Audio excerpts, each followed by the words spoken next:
Je vous retrouve avec beaucoup de plaisir sur Medi 1 pour Hebdo Santé. Dans ce numéro, nous parlons du check-up médical au bilan de santé. Combien sommes-nous à l'avoir fait, ne serait-ce qu'une fois? Eh bien, c'est une grande question. Et vous vous demandez certainement ce que c'est le bilan de santé, comment, quand et où le faire.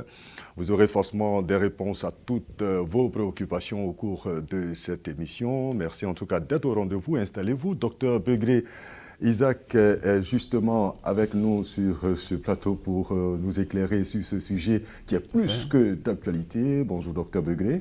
Bonjour, monsieur. Alors, vous êtes externe des hôpitaux, doctorant en médecine et coordinateur des projets de l'ONG Diagnostic Vital, c'est bien ça? Alors, vous êtes la présidente fondatrice de cette ONG, Oui. Madame Tatiana Moké, Oui, bonjour. monsieur. Bonjour, monsieur. Alors, vous êtes technicien supérieur biologiste. C'est ça. D'accord, donc vous êtes dans le domaine de la santé De la également. santé, évidemment. Alors, merci donc à tous les deux d'avoir accepté donc de participer à cette émission. Bilan de santé, enjeu majeur en Afrique, nous en parlons. On commence déjà par la définition donc de ces trois petits mots, bilan de santé. Qu'est-ce que c'est, docteur Begré? Le bilan de santé, il faut dire, c'est un ensemble d'examens médicaux, voilà, à visée préventive, qu'il faut réaliser au moins une fois par trimestre, sinon une fois par an. Il permet également de dépister d'éventuelles infections, de déceler d'éventuelles maladies qui ne s'expriment pas. Vous voyez, quelqu'un qui sent en bonne santé apparente, mais lorsqu'on fait un bilan de santé, on peut détecter des maladies qui ne sont pas encore exprimées. D'accord. Alors, on va savoir un peu plus tard comment on fait le bilan de santé, qui prescrit, est-ce que je peux moi-même prendre l'initiative d'aller faire un bilan de santé. On en saura un peu plus tout à l'heure, mais nous allons voir un peu si la population s'intéresse au bilan de santé, maintenant qu'on sait déjà ce que c'est. Alors, Joseph Zécré et Mel Berchel ont interrogé quelques personnes sur la question. Un bilan de santé paraît utile, voilà. Mais avec certaines réalités, c'est un peu complexe. Parce qu'il semblerait que ça coûte cher, le bilan de santé. Et puis, il faut savoir que sous nos tropiques, nous ne sommes vraiment pas accoutumés, nous ne sommes pas habitués à cela. C'est lorsque le plus souvent que tu tombes malade, que tu as recours au service de santé. Sinon, hormis cela, voilà, nous sommes le plus souvent dans les médicaments dits traditionnels. Ouais, j'ai déjà fait une fois un bilan de santé.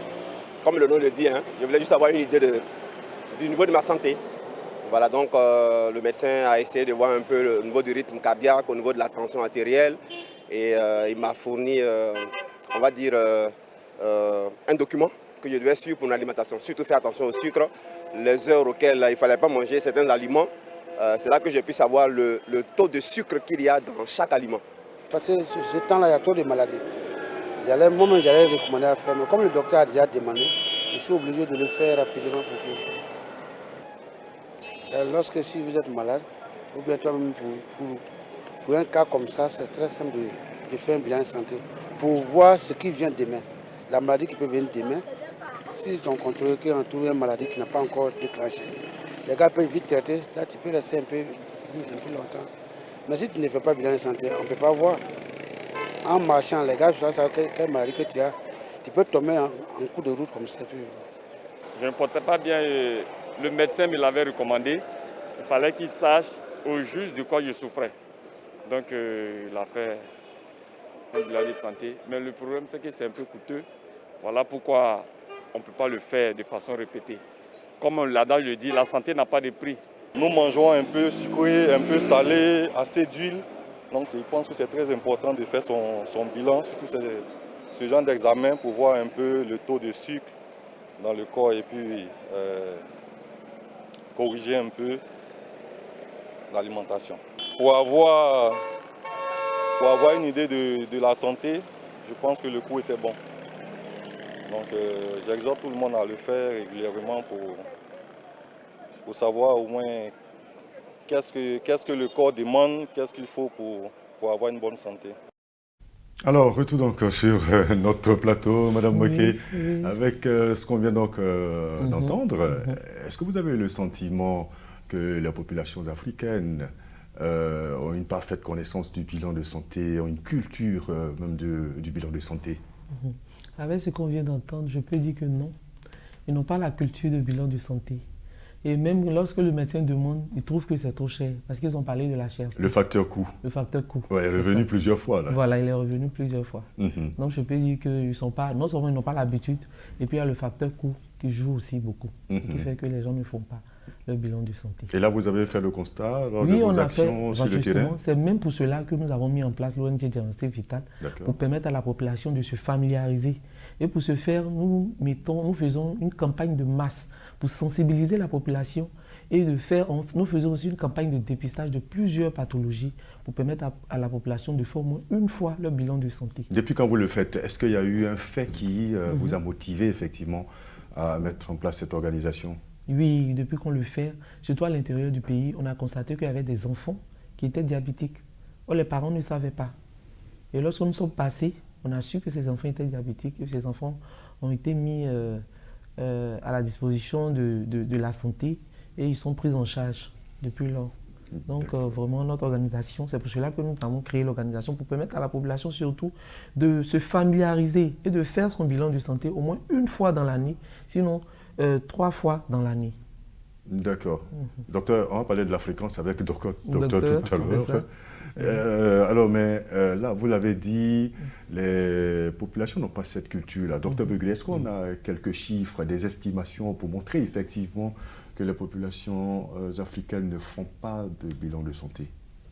Oui, la population africaine, il faut dire plus de 80% de la population africaine ne font pas le bilan de santé.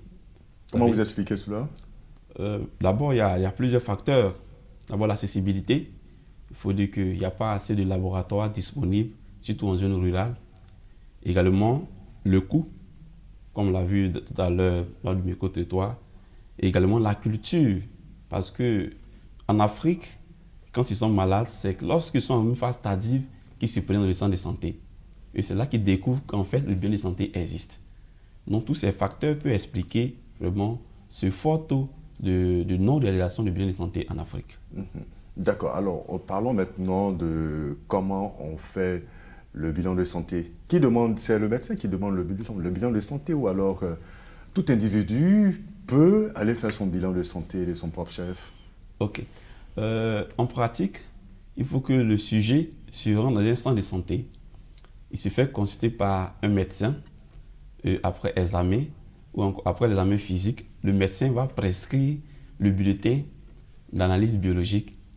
Il est là maintenant dans le laboratoire pour faire son bilan de santé. Mais un sujet peut venir de par lui-même, dire qu'il fait un bilan de santé. Mais il est important de consulter d'abord le médecin avant la réalisation. C'est ce qui est préconisé. Hein. Voilà. En fait, il est mieux que le médecin puisse orienter ou alors, je vais dire, référer le malade. Tout à fait. Vers un laboratoire pour un bilan, c'est ça? Juste pour étayer, une personne qui vient pour une toux demande à faire examen de sang. Vous voyez, il est ignorant, mais quand tu veux le médecin dit, bon, comme tu tousses, en plus de ton examen de sang, je veux que tu ajoutes aussi des examens qui sont en rapport avec l'appareil pulmonaire. Du coup, une radiographie thoracique et tout ce qui va dans la même ligne. D'accord, mais dans le bilan de santé, qu'est-ce qu'on peut avoir comme examen? Parce que là, vous avez parlé de bilan d'examen de sang, mais qu'est-ce que comprend le bilan de santé? D'accord. Le bilan de santé, d'abord, il y a des examens qui sont en rapport avec le sang, tels que la glycémie, l'urée, la créatine, la transaminase également. Aussi, au niveau des urines, aussi, on peut faire le CBU, qui rentre dans le code de bilan de santé. D'accord? On peut faire aussi l'hémoculture. Mais dans le grand groupe, il y a les examens parasitologiques, les examens bactériologiques et aussi les examens avec l'analyse mycosique également. D'accord. Oui, Madame Oké. Oui. Alors, c'est une grosse difficulté. Les populations n'ont pas accès au laboratoire donc, pour faire les examens. Vous les sensibilisez. Quels moyens vous leur donnez? Vous leur offrez donc pour justement faire les examens? Pour le faire, après la sensibilisation, nous voudrons installer des laboratoires dans les centres de santé publics. Vous allez le faire? Nous allons le faire justement. Mais avant de le faire, nous passons. Nous avons mis en place un laboratoire itinérant qui nous permet d'aller partout à l'intérieur du pays. Quand vous dites un laboratoire itinérant, c'est quoi? C'est un laboratoire ambulant, Mobile. mobile qui se déplace. Donc actuellement, nous avons décidé de faire le bilan de santé de tous les élèves méthodistes. Donc la semaine dernière, nous étions à Dabou déjà, où nous avons fait 3 jours pour permettre à la population de Dabou et aux élèves de l'école méthodiste de Dabou de faire leur bilan de santé.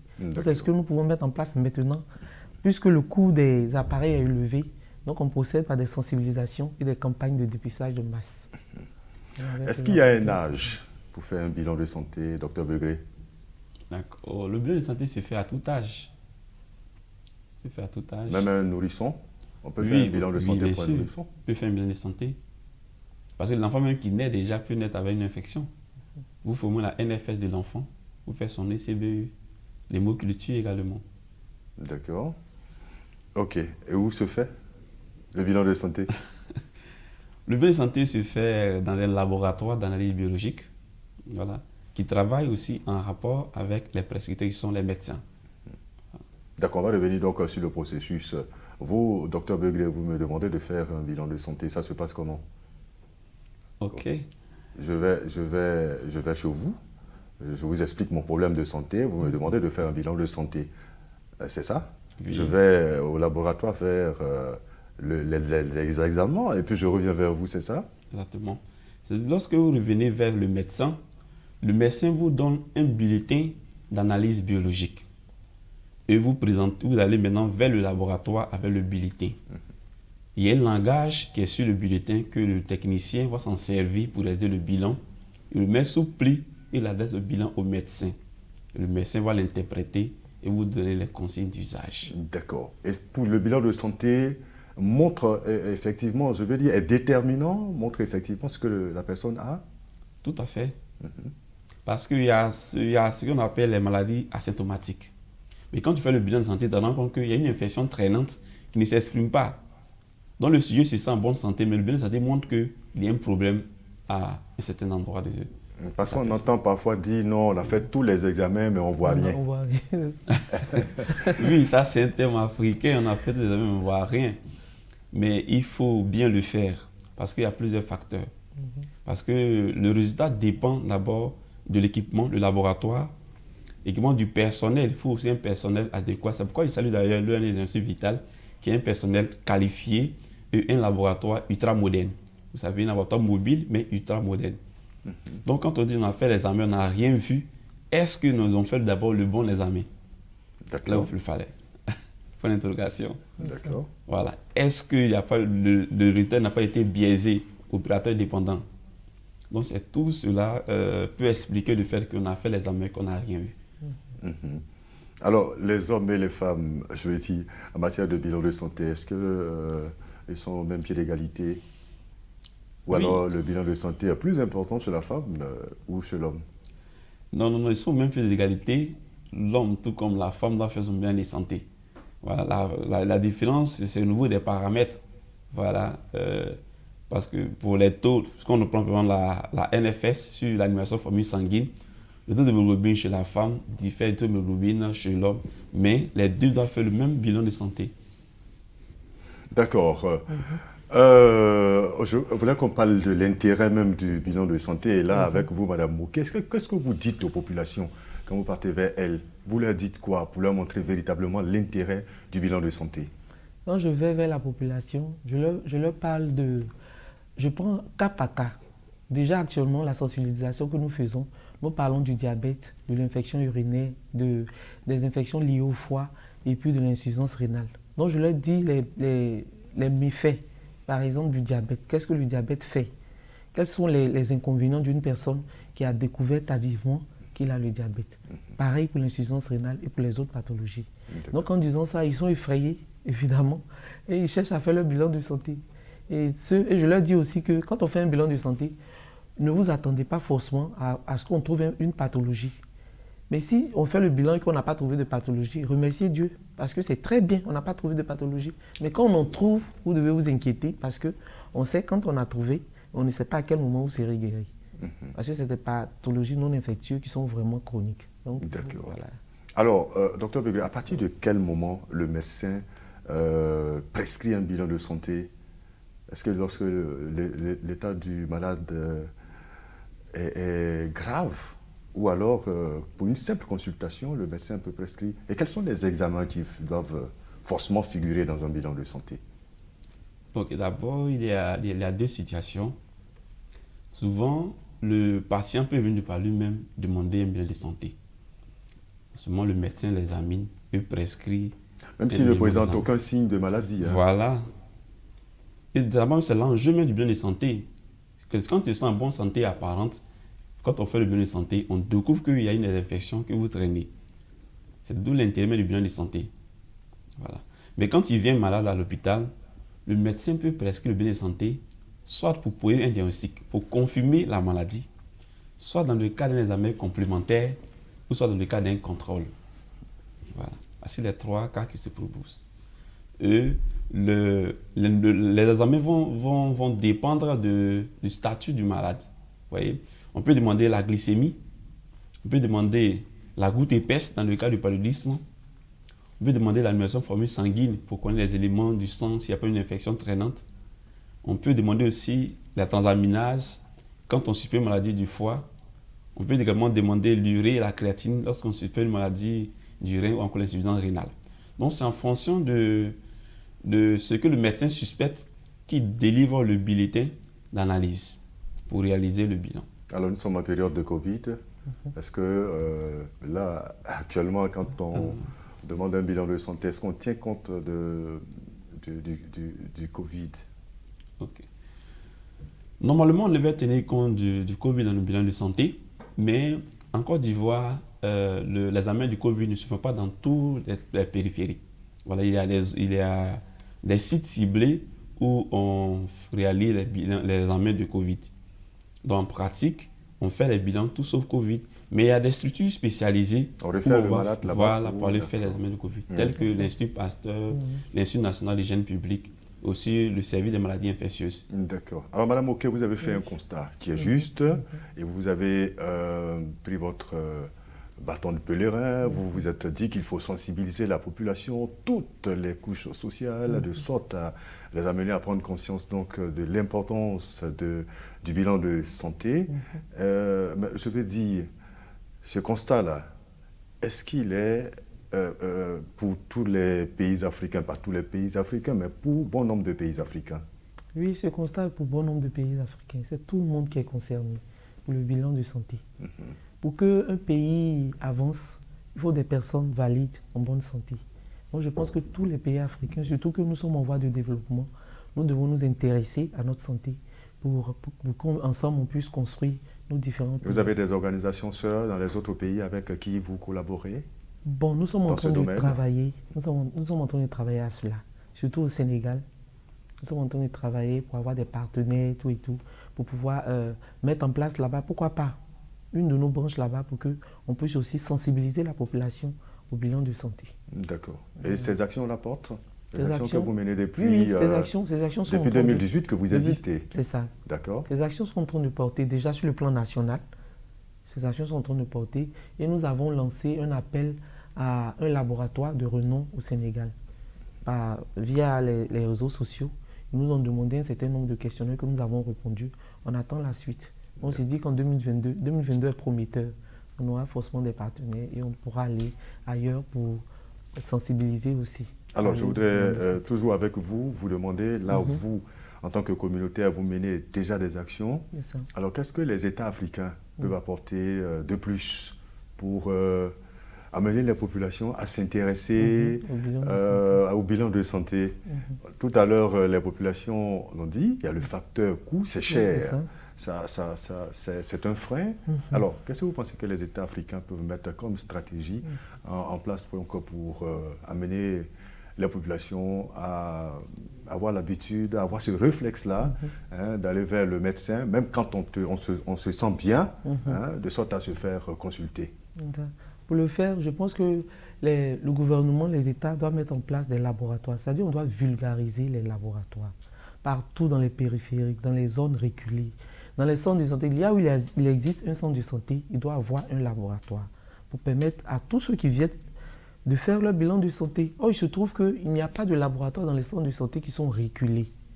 Il n'y a pas de laboratoire. C'est un même de nos objectifs, notre mission, de permettre à la population, c'est-à-dire lorsque nous partons avec notre laboratoire mobile dans les zones reculées, nous faisons la sensibilisation dans un premier temps pour les emmener à faire leur bilan de santé et nous laissons forcément du matériel, du petit matériel pour leur permettre de faire les premiers examens avant de se déplacer et aller à des kilomètres pour le faire. Et notre objectif premier même, c'est d'installer même des laboratoires partout où nous passons. Lorsque nous passons, après notre passage, on installe un laboratoire. C'est notre objectif premier. Il vous faut des moyens justement. Il nous faut des moyens pour le faire. Et comme pour le moment, nous n'avons pas les moyens, c'est pour cela que nous procédons par des sensibilisations, des campagnes de masse. Voilà, pour leur permettre de faire au moins une fois le bilan de santé. Alors, pour résoudre donc ce problème de coût, là, est-ce que vous ne pensez pas que l'État devrait voir les maisons d'assurance qui souvent réchignent à prendre en charge donc les examens médicaux parce que ces assurances disent que c'est cher. Qu'est-ce que vous en pensez? Bon, là, effectivement, les examens ou les assurances refusent de prendre sont chers, tels que les infertilités, les examens d'infertilité par exemple. Bon, nous, dans notre cas, nous faisons nos examens à moins de coût. Mais nous n'avons pas encore eu, par exemple, des financements pour pouvoir faire les examens d'infertilité. Est-ce que vous voyez? Donc, du coup, on ne peut pas proposer cela à nos patients ou bien aux populations que nous rencontrons. Nous sommes obligés de les référer. Mais en même temps, je profite pour lancer un appel à tous ceux qui peuvent venir en aide à l'ONG Diagnostic Vital pour leur permettre de mettre en place un grand laboratoire, mais des laboratoires à l'intérieur du pays où nous pourrons faire tous les examens possibles. Là où les assurances ne peuvent pas, nous sommes là, nous le faisons à moins de coût pour permettre à la population de le faire parce que nous avons le personnel qualifié. Mais seulement que nous n'avons pas assez de moyens pour pouvoir installer des laboratoires avec toutes les unités. Mais quoi qu'on dise, le bilan de santé reste quelque chose de très important. Oui. Comme on l'a dit, c'est vraiment un enjeu pour les pays africains parce qu'une nation ne peut pas se développer avec des personnes malades. C'est ça. Alors, il serait vraiment important que l'État prenne également le devant des choses. Donc là, je voudrais qu'on insiste là-dessus, que l'État a également son rôle à jouer. Oui, effectivement, l'État a son rôle à jouer, mais l'État ne peut pas couvrir tout le territoire. L'État, vraiment, c'est pour cela que l'État autorise les ONG comme nous à faire ce que nous faisons. Nous venons en aide à l'État. Est-ce que vous voyez? Jusqu'ici, nous travaillons sur fonds propres. Mais si nous, qui avons décidé de venir en aide à l'État, nous avons des partenaires d'ici et d'ailleurs qui nous aident à installer des laboratoires partout où nous passons, nous pensons que l'État pourra régler ce problème un temps soit peu. D'accord. Docteur Begley, comment est-ce que vous pensez qu'on peut régler donc ce problème-là? C'est vraiment un enjeu pour les pays africains. L'enjeu est majeur, c'est pourquoi je salue toujours Diagnostic Vital, parce que les laboratoires mobiles ont une grande importance. Nous l'avons vu en Afrique lors de l'épidémie à Ebola. Voilà. Il a fallu qu'il y ait des laboratoires mobiles pour qu'on ait les résultats le plus tôt possible. Parce que dans les débuts même de l'épidémie, lorsqu'on faisait un prélèvement, il fallait que ça parte en Europe d'abord pour voir les résultats. Il a fallu des laboratoires mobiles en zone rurale pour régler le plus tôt possible l'épidémie à Ebola. Donc pour dire que c'est très important d'avoir les laboratoires mobiles partout ou ailleurs. Parce que ça peut juguler le problème, ça peut quand même aider à permettre donc à une bonne partie de la population de pouvoir faire les examens médicaux sur place, c'est ça, avec ces camions mobiles. Tout à fait. D'accord. Puisque les moyens sont insuffisants pour implanter des laboratoires dans chaque zone rurale. D'accord. Mais quand on a un laboratoire mobile, c'est-à-dire tournante, aujourd'hui nous sommes à Tias-Salé, demain nous serons au Sénégal, tourner un peu partout, pour que chacun, au moins chaque population, encore chaque entité, puisse réaliser au moins son bilan de santé une fois par an. D'accord. Alors, on aura beaucoup de laboratoires. Il faut également former donc les biologistes comme Mme Moquet. Mais je veux dire, même s'il y a beaucoup de laboratoires, il faut continuer donc à sensibiliser les populations sur l'importance. Alors, donc, qu'est-ce qu'on peut retenir de l'intérêt du bilan de santé, Dr Begley? L'intérêt du bilan de santé est plus réel, vous savez, parce que quelqu'un qui se dit qu'il est malade, à travers le bilan de santé, on découvre qu'il n'est pas malade ou effectivement il est malade. Tout comme celui qui sent en bonne santé apparente, à travers le bilan de santé, il connaît son statut et il peut bien se prendre en charge. Vous savez, lorsque la prise en charge est précoce, la guérison elle est rapide et moins coûteuse. Mais le fait de ne pas faire de bilan de santé À une certaine heure, tu te rends compte que tu présentes des signes. Après le bilan, on dit que tu as la phase chronique. Je prends l'exemple de l'insuffisance rénale. Il y a la phase aiguë et il y a la phase chronique. Vous savez, quelqu'un qu'on a dépisté à la phase aiguë, sa prise en charge est rapide. Mais une personne qui reste à la maison jusqu'à ce que ses pieds commencent à s'enfler, il a les œdèmes qui viennent dans notre centre, on découvre aussi une insuffisance rénale au stade chronique. Il va passer par la dialyse qui est très coûteuse en Côte d'Ivoire. Vous voyez l'intérêt du bilan de santé. En tout cas, merci en tout cas, docteur Begley, on a bien compris. Madame Oké, on vous souhaite donc bon vent, beaucoup de courage donc, dans vos actions. En tout cas, merci beaucoup. Merci. Je rappelle que vous êtes technicien supérieur biologiste et la présidente fondatrice de l'ONG Diagnostic Vital. Voilà, également merci à vous, docteur Begley Isaac. Vous êtes externe des hôpitaux, doctorant en médecine et coordinateur des projets de l'ONG Diagnostic Vital et également à vous. Nous disons également merci et nous espérons que vous savez un peu plus donc, sur le check-up médical ou bilan de santé. Merci à toute l'équipe de réalisation, Stéphane Chaptet, Fares Akora, Michel Yao, Mel Berchel et Joseph Zekré. À très bientôt donc pour un autre numéro d'Hebdo Santé, toujours sur Medi 1.